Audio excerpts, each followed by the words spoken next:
얘야. 어머니. 아, 그나저나 너 지금 뭐 하고 있는 거냐? 네. 아이, 저것들은 뭐냐? 아침 준비를. 아, 새벽 3시에 아침을 해?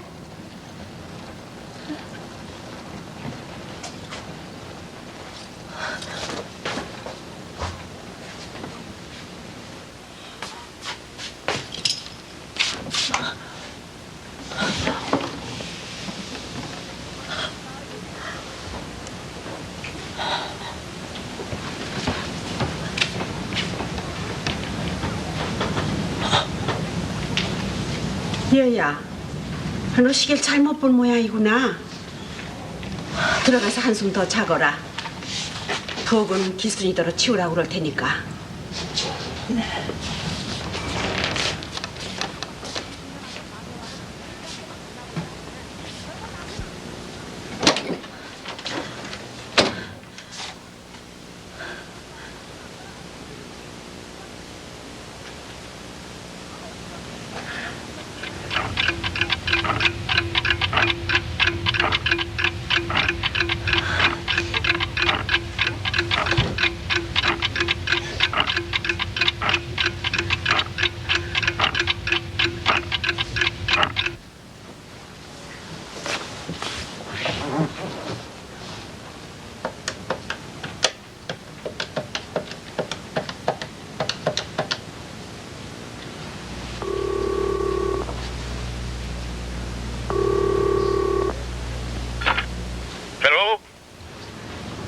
지금 몇 시예요? 경혜. 지금 몇 시예요? 아니, 런던에 전화를 해서 시간을 묻다니? 거긴 여기 시간이 세계 기준이니까. 그럼 내가 그린위치 천문대 시계를 보고 알려줄까? 그러니까 지금 11시 10분이야. 서울은 한밤중일 텐데. 새벽 3시쯤 됐겠군. 아니, 이 시간에 잠 안 자고 뭐 하는 거야? 내가 그리워서 잠 못 이루고 있는 거구만. 그렇지? 이상해요. 우리 방 시계는 맨날 틀려요. 귀국할 때 당신 시계를 사가야겠군. 10년에 0.1초 오차밖에 없는 시계 말이야. 그렇지만 우리 길고 긴 인생에 몇 시간쯤 오차가 생긴들 뭐가 어떻겠어? 그러다 별일 없지? 보고 싶어요. 허영 씨 보고 싶어요. 빨리 와요. 무서워요. 무슨 일이 생길지도 몰라요. 무서워요. 무서워요.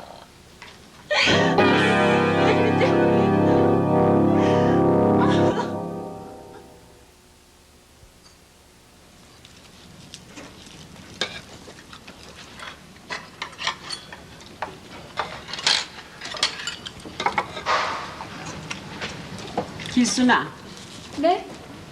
어제 세목이 네가 줬니? 아니요. 세먹이는 대장장이 아닌거려? 제가 줬는데요. 먹일 주고 세문을 닫지 않았구나 그럼.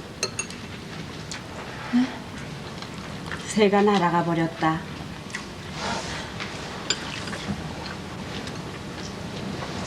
언니 또 깜빡했구나. 됐다. 날아가 버렸으면 또다시 산 넣으면 될 거 아니냐. 그러다가 오빠 얼굴까지 까먹는 거 아니에요, 언니? 지 나이 있고 학생 신분에 나이트클럽이나 드나드는 까마귀가 무슨. 글쎄 말이야. 언니.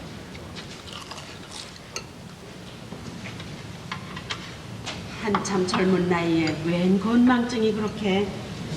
어떤 강박관념에 쫓기고 있는 거 아닐까? 항상 뭔가 불안해하고 있어. 정신적으로 안정이 안 돼 있다는 얘기야. 결혼 보름 만에 남편 외국으로 떠나보내고 혼자 사는 새색 씨 심정을 너희들이 어떻게 알아? 걔가 지금 몸은 여기 있지만은 마음은 런던에 가 있을 테니까 함께 보냈어야 하는 건데. 그 때문만은 아닌 것 같으니까 걱정이죠. 그의 병력이 자꾸 걸려서. 쓸데없는 소리. 기순아, 네? 동일은 세기한테 맡겨서는 안 되겠다. 엄마. 벌써 냄비 태운 게 몇 번째냐. 그러다 가스 사고라도 나면. 아하, 그만 좀 해두어요.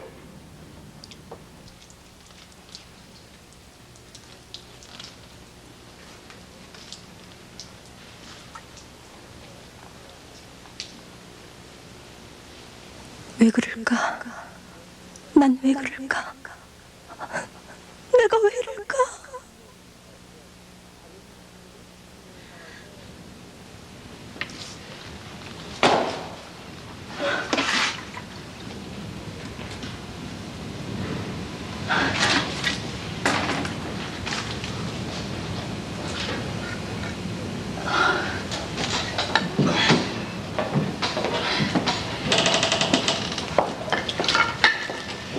회장님이 새를 사다 놓으라고 했어요. 벌써 4번째입니다.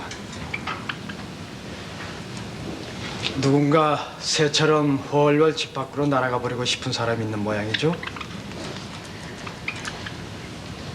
누가 일부러 놓아주지 않는 이상 일주일이 못하고 그놈의 새가 날아갈 리가 있겠습니까?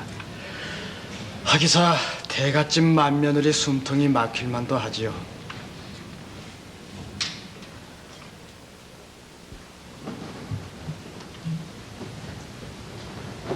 손님이 오셨는데요. 아가씨 만나러 왔대요.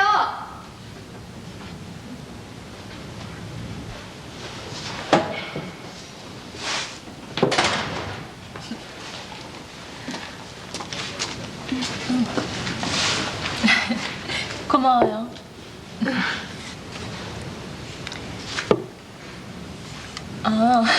사촌 동생이에요. 어렸을 때 같이 자라서 친동생이나 다름없어요. 아, 네. 자주 놀러 오세요. 그럼 아가씨 외로움이 덜하실 거예요. 무슨 소리야? 누나가 외로워 보인다는 얘기 같은데. 괜히 하는 소리지 뭐. 거긴 외로울 틈도 없겠지. 이렇게 큰 집 살림하려면 말이야. 집엔 별일 없지? 틈내서 한번 다녀가.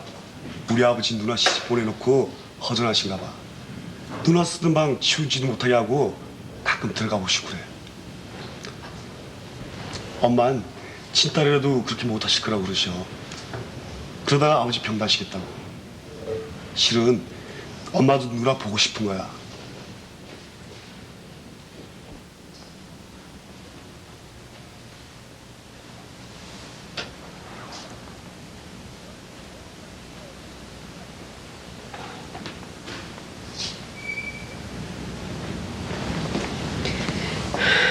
나는 이 반지를 34년째 끼고 있다.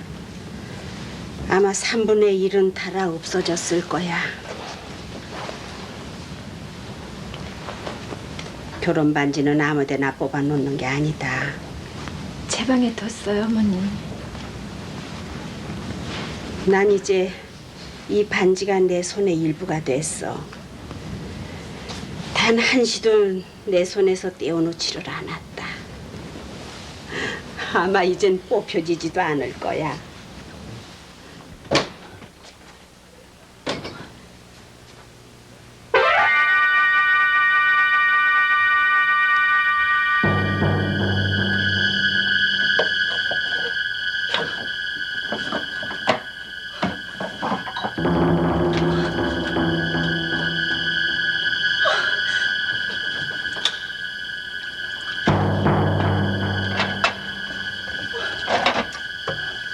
왜 그러세요, 안색이? 내 반지 못 봤어요? 반지요? 없어졌어요. 아무데도 없어요. 내 결혼 반지.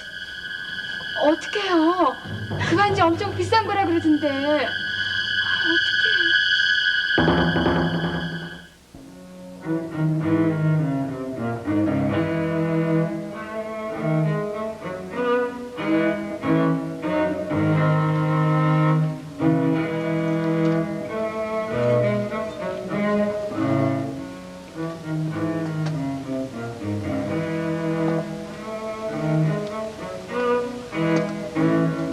얼른 찾으세요. 그래.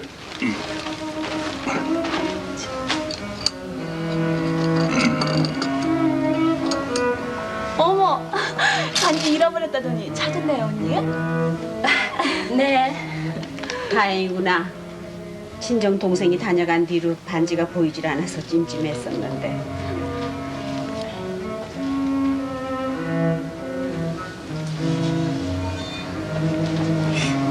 아니 그게 무슨 소리요? 그럴 일이 좀 있었어요. 어? 어머, 세연이 목소리 아니에요?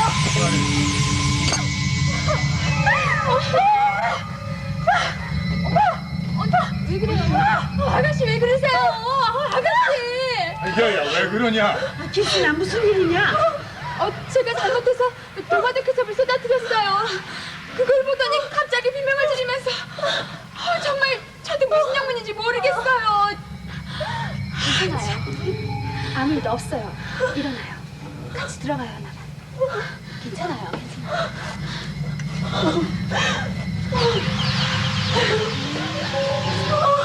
도무지게 무슨 회개한 일인지. 세연이는 붉은색만 보면 히스테리 증세가 일으키는 것 같아요.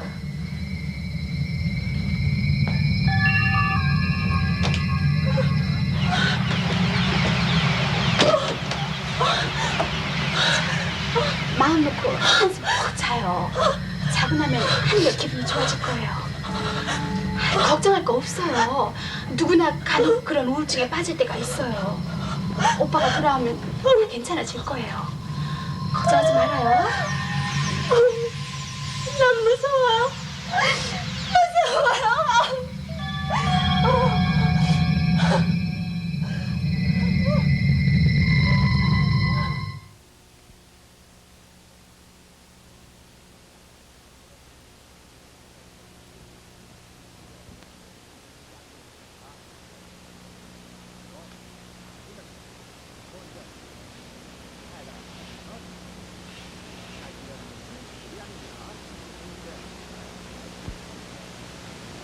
아가씨!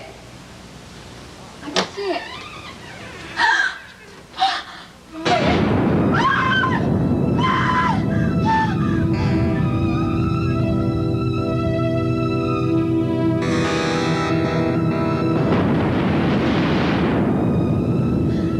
다섯 시가 훨씬 지났는데도 아가씨가 기척이 없길래 지가 가봤어요. 그 방문이 열려 있던가? 아니요, 방문은 닫혀 있었어요. 아, 그럼 안으로 걸려진 않았나 보군요. 노크를 하면서 몇 번 불렀는데도 기척이 없길래 제가 문을 열어봤더니 아가씨가 피투성이로. 내 부덕한 손친지 하나밖에 없는 며느라에게 이런 봉변을 당하다니. 아드님께서 외국에 나가신 지 얼마나 되셨습니까? 2달이 채 못 됐습니다. 신혼여행에서 돌아오시자마자 떠났다고 하던데요. 유학 계획 때문에 식을 서둘러서 올렸죠.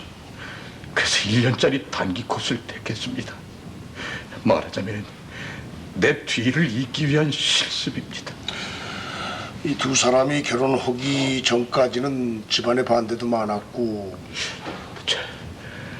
집안에서는 내정을 한 배필이 있었는데 어느 날 갑자기 그 아이를 데리고 들어왔어요.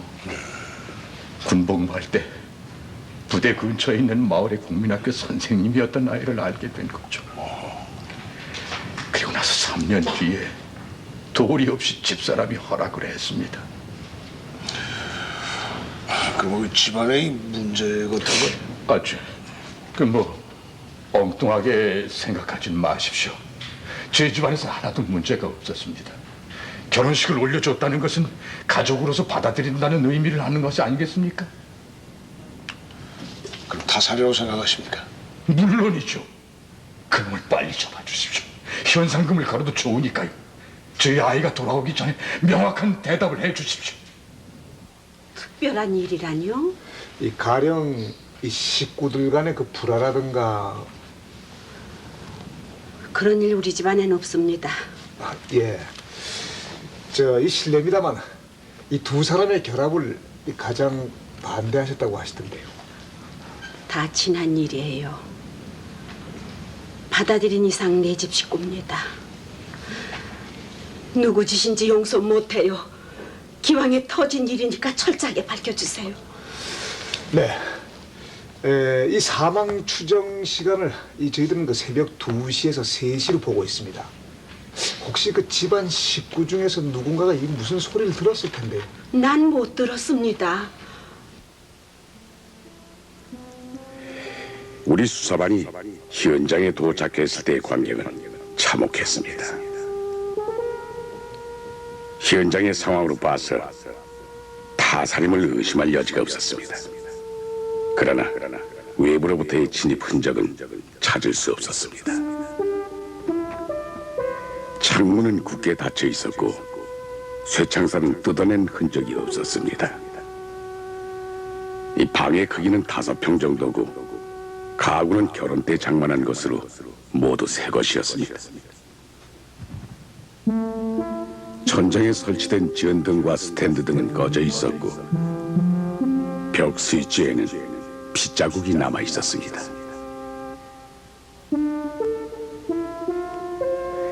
방 안에서 검증된 지문은 피해자와 가정부 길순이의 지문이 전부였습니다. 외부로부터 침입자가 있었다면 거실로 통하는 문으로 들어왔을 겁니다.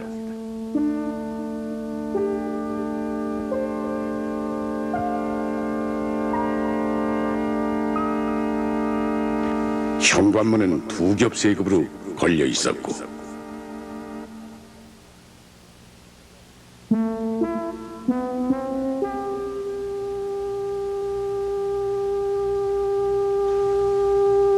현관문과 거실 유리문에는 방범시설이 되어 있었습니다. 방범 장치가 완벽하리만큼 잘 되어 있었습니다.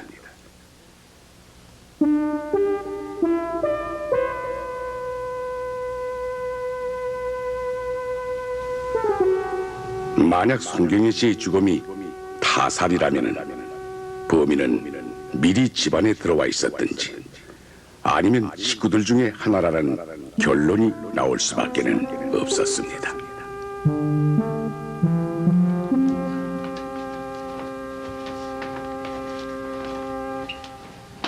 반장님.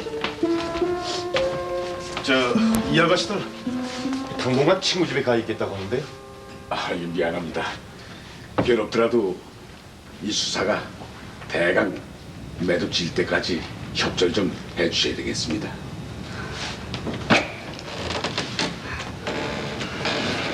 너희도 이리들 와라. 무서워, 엄마. 이 새자 안에 원래 새가 이 한 마리였습니까? 2마리 있었어요. 어제 밤까지만 해도. 저 새는 어제 새로 사다 넣은 건데. 아, 그럼 그전 그 새는 죽었나요? 아니요, 도망갔어요. 네? 회장님 아들이 잘못한 거예요. 떠날 때 함께 데려갔어야 했어요. 이렇게 큰 집 살림을 혼자 감당해낼 만큼 단단치가 못했습니다. 이런 집에서 안살림을 떠맡기기엔 자기가 잘 어울리지 않는다고 생각하는 것 같았어요. 그 이 집 식구들 누구보다도 송경애 씨에 대해서 잘 알고 있던 것 같아요. 알고 보니까 같은 고향이었어요. 그럼 저 이 방에서 저 안채로 들어가려면은 이 정을 가로질러 가야 되겠구만. 네, 회장님이 나가실 땐 길순이가 인터폰으로 알려줍니다. 그럼 식사는 어디서 합니까? 식당에서요. 그러면 저 안채 들어가는데 현관문뿐이 없어요? 아, 부엌으로 들어가는 문이 있는데요. 이 송경애 씨 방 창문 바깥쪽 유리에 최 선생 지문이 발견됐어요. 그리고 이 브로커로 이 디딤돌을 만들었던 흔적도 있고요. 그렇다면 송경애 씨 방을 엿봤다는 얘긴데 왜 그랬어요?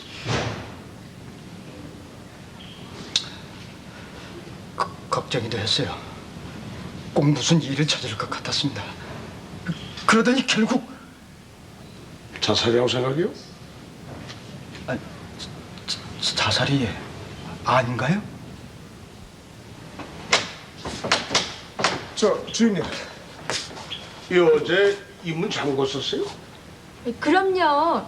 자기 전에 문 단속 잘 됐나 사모님이 꼭 확인하시는 거려? 자, 이리 좀 앉으십시다. 이 아가씨는 이 집에 온 지 얼마나 됐습니까? 7년째예요. 18살 때 올라왔으니까요. 그저 영국에 가 있는 그 이 집 아들은 몇 살입니까? 31살이에요. 1956년 7월 5일생. 새아가씨하고는 7살 차이예요. 새아가씨는 저보다 2살이나 어리거든요. 저 아무래도 이 새 아가씨는 이 길순 씨 고치를 많이 받아야 되겠구만. 그럼요. 이댁 살림은 제 손 때 묻지 않은 곳이 하나도 없다고요. 혹시 말입니다. 이 저 아가씨가 저 시집은 안 가고 이 집에서만 살 생각을 했습니까? 때가 되면 마땅한 사람 골라서 결혼시켜주겠다고 사모님이 약속하셨어요. 예. 하지만 전 이젠 시골 내려가서 못 살아요. 예? 이런 집에서 살다 보니까 눈만 높아져가지고요. 아, 그 참, 그 저 새장 속에 있는 그 새가 날아가는 게 한두 번이 아니었다고 하던데.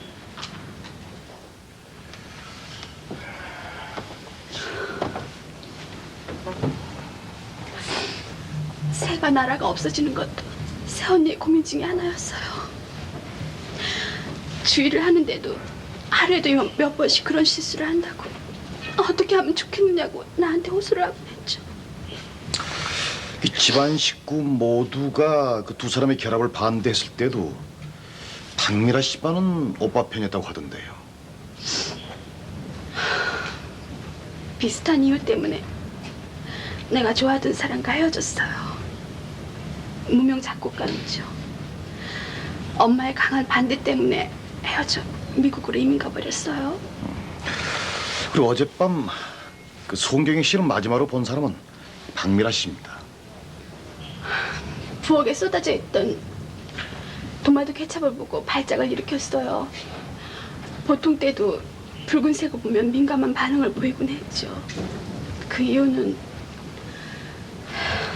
여고 때 큰 충격을 받았기 때문이에요.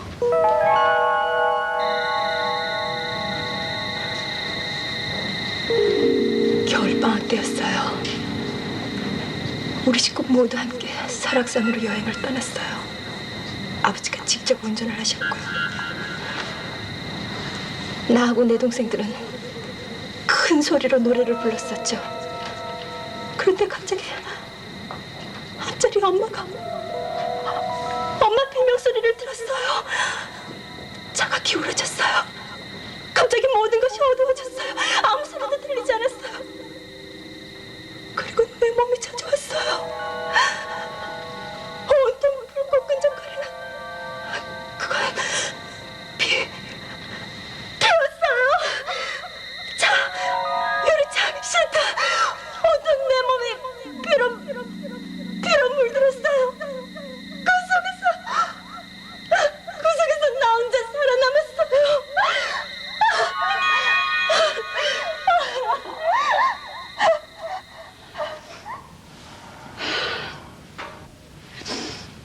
그 후에 한번 입원 치료를 받았던 모양이에요.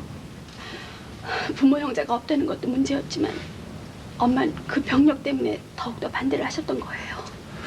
그럼 그 정신과 치료는 받아봤답니까? 네. 그러니까 그날의 충격 때문에 최근까지도 붉은색에 대한 어떤 그런 공포가 있었다. 이 세장 문이 열려 있어서 어젯밤 새가 그 세장 밖으로 나왔다고 손치더라도 말이죠. 이 집에는 문이 굳게 닫혀 있기 때문에 새는 밖으로 날아갈 수 없다는 얘기예요.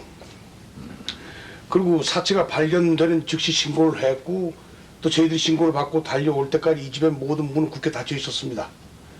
그리고 박 회장님은 혹 범인이 이 집안 어딘가에 숨어 있을지 모르겠다고 생각했기 때문에 이 모든 사람이 문을 열지 못하도록 지시를 했다고 진술을 했거든요. 이 감식반에서는 새는 그냥 새탈 하나 발견하지 못했어. 그렇다면 이 집안 어딘가에 문이 열려 있었다는 결론이 나옵니다. 주인님, 그 방금 하신 말씀 중에서 함정이 하나 있습니다. 어떤 함정이요? 예, 이 세장 문이 열려 있었다. 이 누군가가 이 먹이를 주고 깜빡 잊고 문을 닫지 않았다고 가정을 하고 말씀드린 겁니다. 그 세장 문이 열려 있었기 때문에 이 두 마리 새 중에서 한 마리 새가 밖으로 날아갔습니다. 근데 중요한 것은 우리가 이곳에 도착했을 때 이 세장 문은 이렇게 닫혀져 있었습니다. 이 집 식구 누군가 이 세장 문을 닫은 겁니다. 송경애 씨의 죽음으로 이 집안이 발칵 뒤집혀 있는데 그 경황 중에서도 이 세장 문을 닫을 수 있는 사람이 누구겠습니까? 이 새장 문은 닫혀 있었어. 예, 그렇죠. 이 새 스스로는 지 혼자의 힘으로 이 문을 열고 닫지 못하지 않습니까? 이 사람 그 당연한 말. 예. 그렇다면은 이 새가 이 열려진 문틈으로 나간 것이 아니라 누군가가 새를 밖으로 날려 보내는 거구만. 그렇죠. 그러니까 저도 그렇게 생각합니다, 반장님. 그렇다면은 누가 무슨 목적으로 그런 짓을 했다는 거야? 아 참나.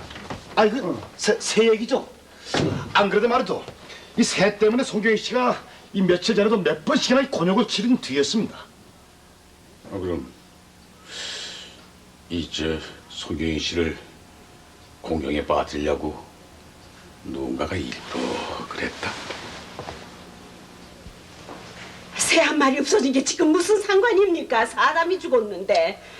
이 누군가 송경애 씨를 난처하게 만들는 사람이 이 집안에 있다는 사실, 이것이 중요합니다. 그런 짓을 누가 해요? 그 정도로 새언니를 미워할 만한 사람 우리 식구 중에는 없어요. 설사 새언니가 못마땅했다 하더라도 그렇게 교활한 짓을 하지는 못해요. 우리 식구들 중엔 그럴 사람이 없어요. 새언니가 아주 우리 집 생활에 적응하지는 못했던 건 사실이지만 그렇다고 그것이 언니를 미워할 만한 이유는 되지 못해요. 언니는 오빠의 부인이 된 사람이에요. 오빠가 언니를 얼마나 사랑하는지 모르는 사람 없어요. 이 사실을 알면 오빠 절망 속에 빠질 거예요. 언니를 지켜주지 못해 우리들은 원망할 거고요. 그거 생각하면 그 아이 내 며느리예요. 그 아이 해치려 놈을 봤다면 이 몸으로라도 막았을 겁니다. 식을 올린 그날부터 그 앤 내 자식이 된 겁니다. 자식 하나를 잃었습니다. 그래서 더욱 그 애를 아프게 했던 일들이 마음에 걸리는 거예요.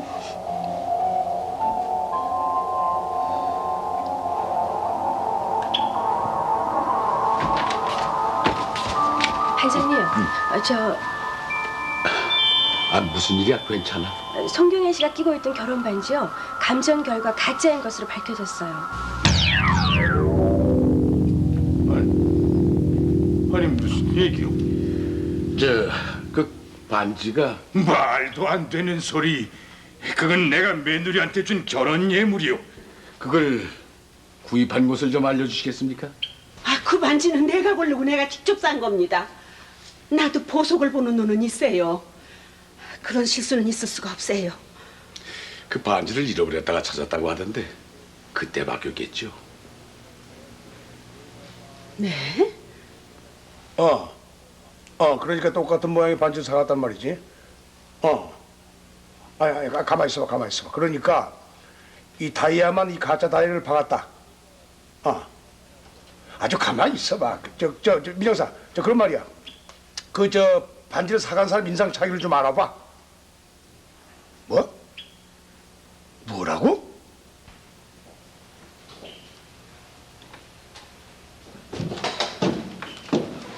빨리 수고. 가짜 그 반지를 사간 사람이 최 기사였다는 거 우리 다 알고 있다고. 가짜 반지를 왜 사가는지 그것부터 한번 말해봐. 황 의원님, 저 피해자의 사촌 동생이랍니다. 좀 앉아. 그래.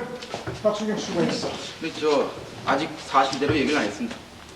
그래? 이 누님 되시는 이 송경희 씨가 오늘 새벽에 자, 돌아보시겠습니까? 어쩔 줄 모르고 쩔쩔매는 모습이 정말 뜻했습니다. 반지를 잃어버리고 정원에 나와 울고 있었어요. 제가 도와주겠다고 했습니다. 반지를 찾을 때까지 우선 비슷한 가짜 반지를 구해서 끼고 있으라고 했습니다. 그래서 그 진짜 반지 보증서를 들고 가 그것과 똑같은 모양의 가짜를 부탁했습니다. 그러니까 이 진짜 반지는 잃어버리고 끝까지 그 진짜 반지를 못 찾았구만. 네.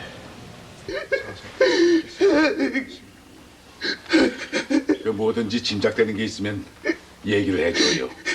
그 누나를 처음 만났을 때 뭔가 어려움을 호소했다든지. 실은 이 동생이 찾아오던 날 결혼 반지를 잊어버렸다고 하던데. 우린 혹시 그 누님께서 이 자살을 했을지도 모른다고 생각을 하고 있는데. 그럴 리 없어요. 매형하고 얼마나 힘들게 결합한 건데요. 누나 인생에 지금이 가장 행복할 때라고요. 스스로 목숨을 끊을 만큼 각박한 이유 누나한테는 없어요.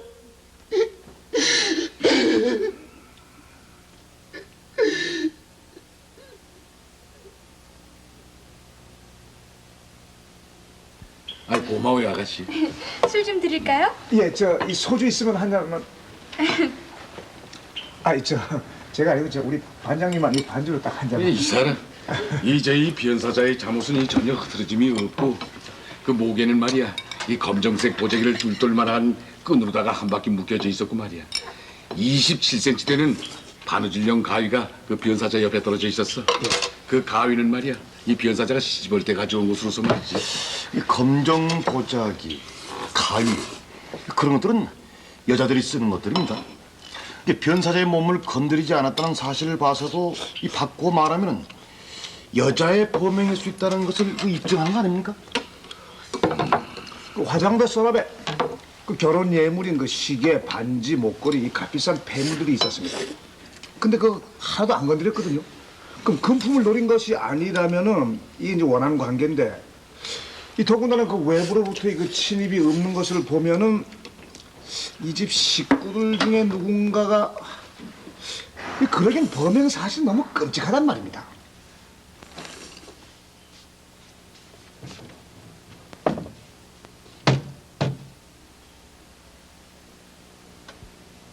이 변사자 옆에는 이불장 호구, 이 옷장이 이렇게 나란히 있습니다. 근데 이 옷장은 뭐 문이 닫힌 채로 별다른 이상이 없습니다. 근데 옆에 있는 이 이불장은 양쪽 문이 완전히 닫혀 있지 않고 오른쪽 문이 약간 이 정도 열려 있었습니다. 그리고 변사자는 여름에 덮는 그 혼이불을 덮고 있었는데 그 이불 역시 이 이불장에 있는 이불이었습니다. 더욱이 이 이불을 꺼내려면은 이 이불장이 양쪽 문을 열어야 하는데요. 이 이불장 왼쪽 문 윗부분 여기 이 자물쇠가 잠겨져 있었어요. 이런 상황에서 이 변사자가 피를 흘리기 이전에 누군가가 이 이불장 문을 열었고 또 누군가가 이 이불장 문을 잠궜습니다. 이제 문제는 이불을 꺼낸 사람이 누구냐를 가려내는 것이 타살인가 자살인가 구별하는 이 기준점이 될 것 같습니다. 여기서 이 사건을 타살이라고 의심할 수 있는 점에 대해서 오늘 검토를 해보겠습니다. 첫째, 변사자는 칼이 아닌 가위로 목이 찔려 있다는 점. 둘째, 변사자 자신이 목을 끈으로 묶은 다음 다시 가위로 찌를 수 있을까 하는 점. 셋째, 이 한겨울인데도 여름 혼이불까지 내려서 변사자 위에 덮어 있다는 점. 넷째, 이 상처가 심한데도 변사자 자신이 이불을 꺼내 덮을 수 있겠는가 하는 점. 다섯째, 이 자살자는 대개 옷 위로는 찌르지 않는다는 점. 여섯째, 전기 스위치안에 핏자국이 있다는 점. 그리고 마지막으로 유서가 있지 않았다는 점입니다. 그렇다면 지금쯤 용의자가 나타나야 될 거 아닙니까? 이제 타살로 보아지는 정황 이상으로다 자살로 추정되는 점도 많습니다. 뭐 그건 이따 자세히 말씀드리겠습니다.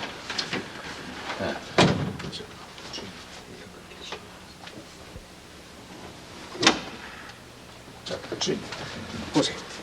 이건 죽은 송경애 씨의 남편 박호영 씨의 물건들이랍니다. 근데 저 옷장에 깊숙이 들어있었어요. 이것들은 오빠가 옛날에 입던 옷들인데 왜 자기 방에 넣어뒀는지 모르겠네요. 이것도 잃어버렸다고 오빠가 무척 찾았던 건데. 어머나, 이건 오빠가 대학교 때 입던 옷들이에요. 네, 고맙습니다. 됐습니다. 이제 나가셔도 되겠습니다. 네. 그 아가씨 지금 어디 있어? 네, 저 민영사가 지금 정원에 데리고 나갔습니다. 이봐 강순이야, 그 좀 구석구석 저 어깨 속까지 한번 좀 뒤져봐. 아니, 뭘 찾는데요? 반지. 그 변사자가 잃어버린 진짜 결혼 반지 말이야.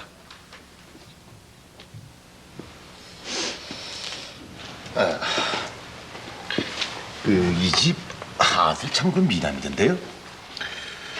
그 송경희 씨 남편 말입니다.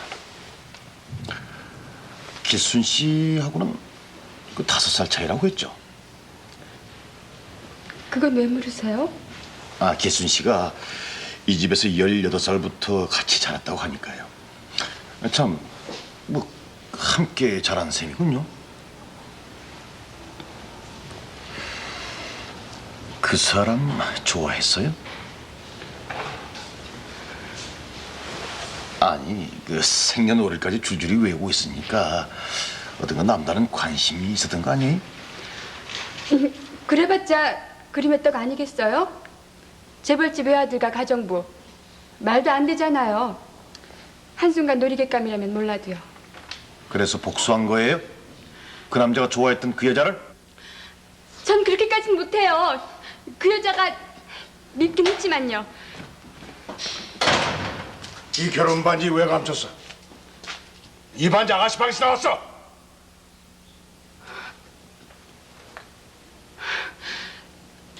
제 방을 조사하고 있다는 거 알고 있었어요.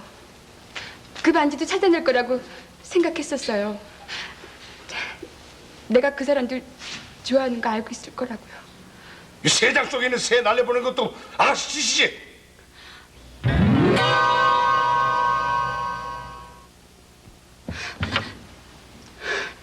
그 사람을 좋아했었어요.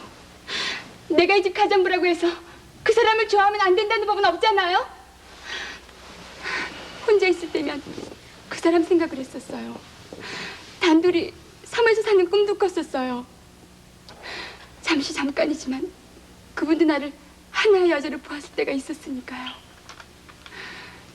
그분이 대학교 다니던 어느 봄날이었어요. 목욕을 하고 나른해져서 거실 소파에 잠들어 있었어요. 근데 꿈속에 그 사람 숨소리를 느꼈어요. 눈을 떠보니까 그 사람이 나를 내려다보고 있었어요. 내 뺨에 입을 맞추었어요. 그날부터 지금까지 그 사람 생각만 해왔어요. 그 여자가 미웠어요. 실수를 하고 짜증내는 모습을 보면 속이 후련했다고요. 새를 놓아주기도 하고 도마도 케첩을 부엌에 뿌려놓기도 하고 그리고 음식을 태우게 만들었어요. 반지도 그래서 제가 훔친 거라고요. 그렇지만 그 많은 일로 목숨을 끊으리라고는 정말 생각도 못했어요.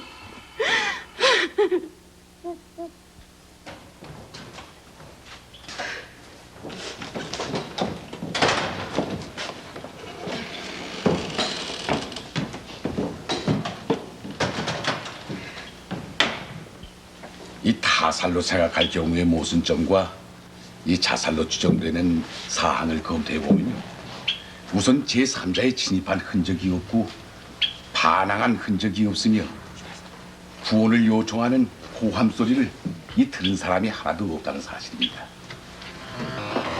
이 목에는 검정 고자기를 뚫뚫 마는 끈으로 한 바퀴 묶여 있었으나 그로 인한 질식사는 아니었고, 이 목의 상처는 이격에 찔린 상처가 아니고 이 복부에 이 자살자 중에 특히 나타나는 주전이 있었습니다.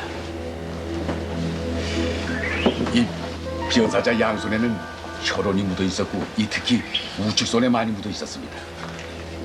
그 다음 제3자가 찔렀다면은 이 통상적으로 볼 적에 치명상 외에 여러 군데의 상처가 있게 마련이나 단 1개소의 치명상뿐이었습니다.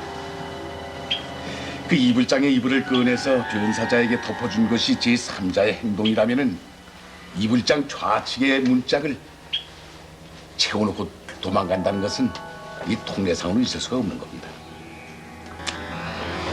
그 다음에 이 복부의 상처인데요, 이 자살자 중 정신적으로 다 이상이 있는 사람은 옷 위로 찌른다는 예외적인 경우가 있습니다.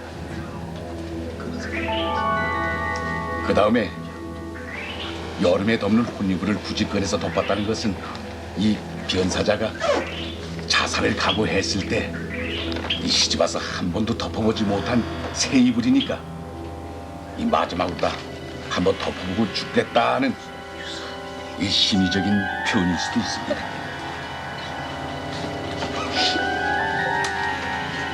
뭐 이상과 같이 이 과학적인 현장 관찰 및 이 법의학적 소견으로 봐서 이 타살로 의심됐던 여러 가지의 항목은 이 자살로 추정되는 이 상황에 비한다면은 이 모두가 이 타당성이 없고 이 불합리하고, 그래서 이번 사건은 그 일반적인 자살 형태를 벗어난 약간 변칙적인 자살로서의 판단이 되어집니다. 아이고 허리 아프네. 가만있어. 조심해 깨지지 않다.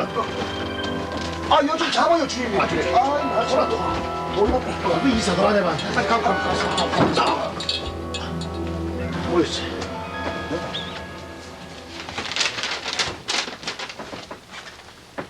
어? 자, 그럼 이상으로 저희 수사는 일단 매듭을 짓겠습니다. 저 유서가 발견됐습니다.